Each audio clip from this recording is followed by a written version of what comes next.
शहर में ज़ोरदार बरसात पई है। कमर शदादकोट, मीरो खान, मिर्ज़ापुर, मदीजी, सालेपट, टंडोबागो, दौड़ ऐं खानवाहण में भी बरसात पई। बदीन, पखो, मोहनजोदड़ो, बाडरे, दादू ऐं ॿिनि इलाइक़नि मां बि अञा ताईं बरसाती पाणी निकाल नाहे थी सघियो। बरसात बाद रोड रस्तनि ते पाणी बीजी वियो आहे। आगाह कयो आहे त मुख़्तलिफ़ इलाइक़नि में बरसात जो सिलसिलो टे ॾींहं बि जारी आहे। मीरपुर, बुरड़ो, मियां साहब, वारिस नोमाची, रोड़ी, कंधरा, रतोदेरो, झंडोमरी ऐं ॿियनि शहरनि में बरसात पई आहे। लाड़काणो शहर में ज़ोरदार बरसात खां पोइ हिन वक़्तु घिटियुनि ऐं रोडनि ते बरसाती पाणी बीठल आहे। शहदादकोट में तफ़सील मालूम क्यों था इसाक बोज़दार खां। शहदादकोट में तफ़सील मालूम क्यों था इसाक बोज़दार खां। इसाक आगाह कजो छा सूरत हाल है बरसात खां पोइ शहदादकोट में? हाँ जी अमीर, मां तव्हां ॿुधाए थो हलां शहदादकोट में मुसलसिल टिनि ॾींहंनि खां तेज़ बरसात जो सिलसिलो जारी आहे। शहरी घरनि ताईं मौजूद थी विया आहिनि। बरसात सबबि आम ज़िंदगी मफ़लूज बणिजी वई आहे। जैसे बरसात शहर के समूलनि रोड रस्तनि जंहिंमें शाही बाज़ार, रेशम गली, स्टेशन रोड, अनाज मंडी, सब्जी मंडी समेत शहर के मस्जिदनि, कच्चनि आबादी केतिरनि घरनि में बरसाती पानी दाख़िल थी वियो आहे। अहिड़ी तरह शहर के समूरनि नंदनि ते बरसाती गंदो पानी बीजी वञण करे शहर में बरसाती ॿोॾि ॾेख ॾियण लॻो आहे।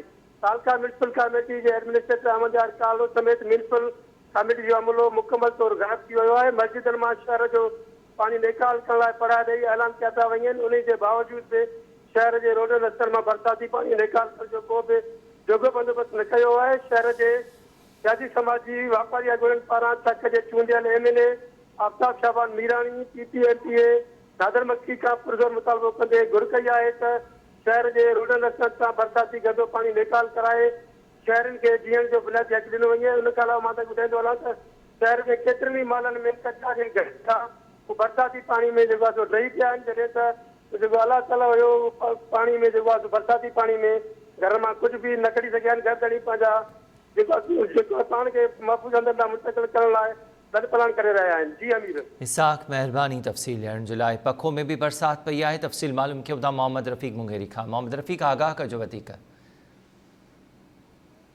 खे अपडेट कंदो हलां पखो ऐं उनजे आसपास वारनि इलाइक़नि में गुज़िरियल 3 ॾींहंनि खां जेको असां वठी बरसात जो वसकारो जारी आहे। बरसात पवण सबबि जेको सारेलो फसल आहे उनखे कापारी धक लॻी।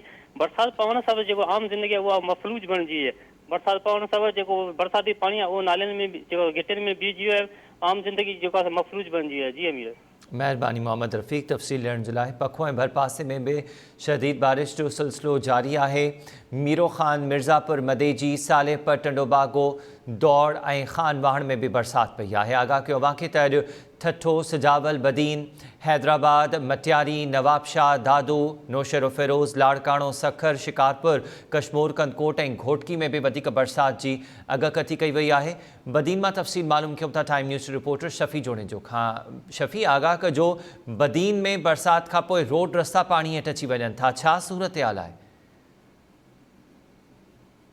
रात खां वठी जेकी बरसात हलंदड़ आहे उहो सुबुह ताईं जारी आहे ऐं उन आसपास समेत साहिली पट्टी में बरसात जारी। हेठां वारा इलाइक़ा पाणी हेठि अची विया आहिनि ऐं मवासिलाती निज़ाम दरमदरम बदीन शहर जे बाज़ार में पाणी बीजी वियो आहे। कारोबारी मतिलबु बंदि कयल आहिनि। मुसलसल हलंदड़ बरसात सबबि सरकारी ऑफिसनि, स्कूल, अस्पताल ऐं घरनि में बि गंदो पाणी अची वियो आहे। अवाम सख़्तु परेशान आहे। ज़िले इंतज़ामिया म्यूनिसिपल कमेटी जो अमलो अञा ताईं लापता आहे।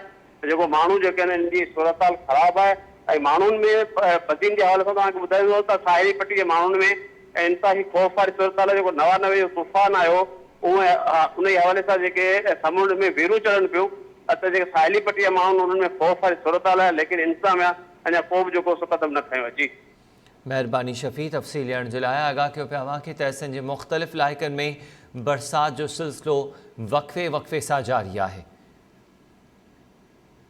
बदीन, पखो, मोहनजोदड़ो, बाडरे, दादू ऐं ॿियनि इलाइक़नि मां बरसाती पाणी निकाल नाहे थी सघियो।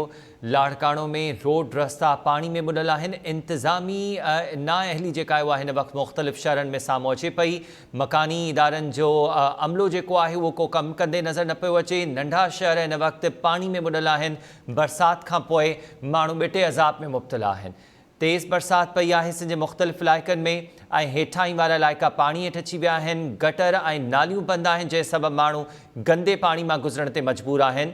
लाड़काणो, दादू समेत मुख़्तलिफ़ शहरनि में बरसात खां पोइ रोड रस्ता ऐं घिटियूं पाणी सां भरियल आहिनि।